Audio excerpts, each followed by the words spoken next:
Second half ಅಲ್ಲಿ ನನಗೆ ತುಂಬಾ ಇಷ್ಟ ಆಯ್ತು. ಈಗಿನ ಜನರೇಷನ್ ಹೇಗೆ ಓಡ್ತಾ ಇದ್ದಾರೆ ಅದನ್ನ ಸಂಕೇತವಾಗಿ ಆ ಸೆಕೆಂಡ್ ಹಾಫ್ ಅಲ್ಲಿ ಬರುವಂತ ಹೀರೋ ಓಡಿಸಿದ್ದಾರೆ. ಡೈರೆಕ್ಟರ್ ಓಡ್ತಾನೆ ಓಡ್ತಾನೆ ಓಡ್ತಾನೆ, ಸೆಕೆಂಡ್ ಹಾಫ್ ಪೂರ್ತಿ ಓಡ್ತಾನೆ ಇರ್ತಾನೆ. ಕೊನೆಗೂ ತಾಯಿ ಪ್ರೀತಿಯ ಒಂದು ಕಡೆ ನಿಲ್ಸತ್ತೆ.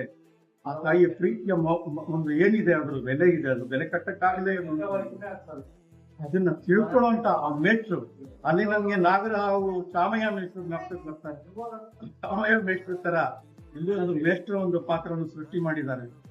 ಆ ಮೇಷ್ಟ್ರಿಂದ ಅವನ ರಿಯಾಲಿಟಿ ಏನು ವಾಸ್ತವಿಕತೆ ಇದೆ, ನಾನೇನ್ ತಪ್ಪು ಮಾಡ್ತಾ ಇದ್ದೀನಿ, ನನ್ನ ಬಾಂಧವ್ಯ ಏನಿದೆ, ನನ್ನ ಬಂಧುಗಳು ಯಾರಿದ್ದಾರೆ, ನಿಜವಾದ ಪ್ರೀತಿ ಯಾವುದು, ತಾಯಿಯ ಸಂಬಂಧ ಇರ್ತದ್ದು, ನಾನೇನ್ ಮಾಡ್ತಾ ಇದ್ದೀನಿ, ಯಾವ ಒಂದು ಗ್ಲಾಮರಸ್ ವರ್ಲ್ಡ್ಗೆ ನಾನು ಬಿದ್ದಿದ್ದೀನಿ, ನಂದೇ ಆದಂತ ಒಂದು ಇಲ್ಯೂಷನರಿ ಭ್ರಮಾತ್ಮಕವಾದಂತ ಪ್ರೀತಿಗೆ ನಾನು ಬಿದ್ದಿದ್ದೀನಿ.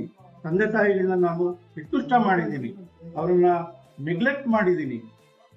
ಈ ಎಲ್ಲ ಒಂದು ಸಂದೇಶಗಳನ್ನ ನೇಟಿವಿಟಿ ಇಲ್ಲಿಯ ಸ್ಥಳೀಯ ಕಲಾವಿದರನ್ನೇ ಉಪಯೋಗಿಸ್ಕೊಂಡು ನಮ್ಮವರೇ ಆದಂತ ಪ್ರಕಾಶ್ ಅಂಬಳೆ ಅವರು ತುಂಬಾ ಚೆನ್ನಾಗಿ ನಿರ್ದೇಶನ ಮಾಡಿದ್ದಾರೆ. ಎಲ್ಲೂ ಈಗಿನ ಒಂದು ಫ್ಯಾಂಟಸಿ ಗ್ಲಾಮರಸ್ ಪಿಕ್ಚರ್ಗಳಿಗೆ ಏನೋ ಒಂದು ಫಾರ್ಮುಲಾಗಳು ಇಟ್ಕೊಂಡಿರ್ತಾರಲ್ವಾ, ಆ ಫಾರ್ಮುಲಾಗಳನ್ನ ಇಟ್ಕೊಳ್ಳೋದೇನೆ ನೈಜತೆಗೆ ಒತ್ತು ಕೊಟ್ಟು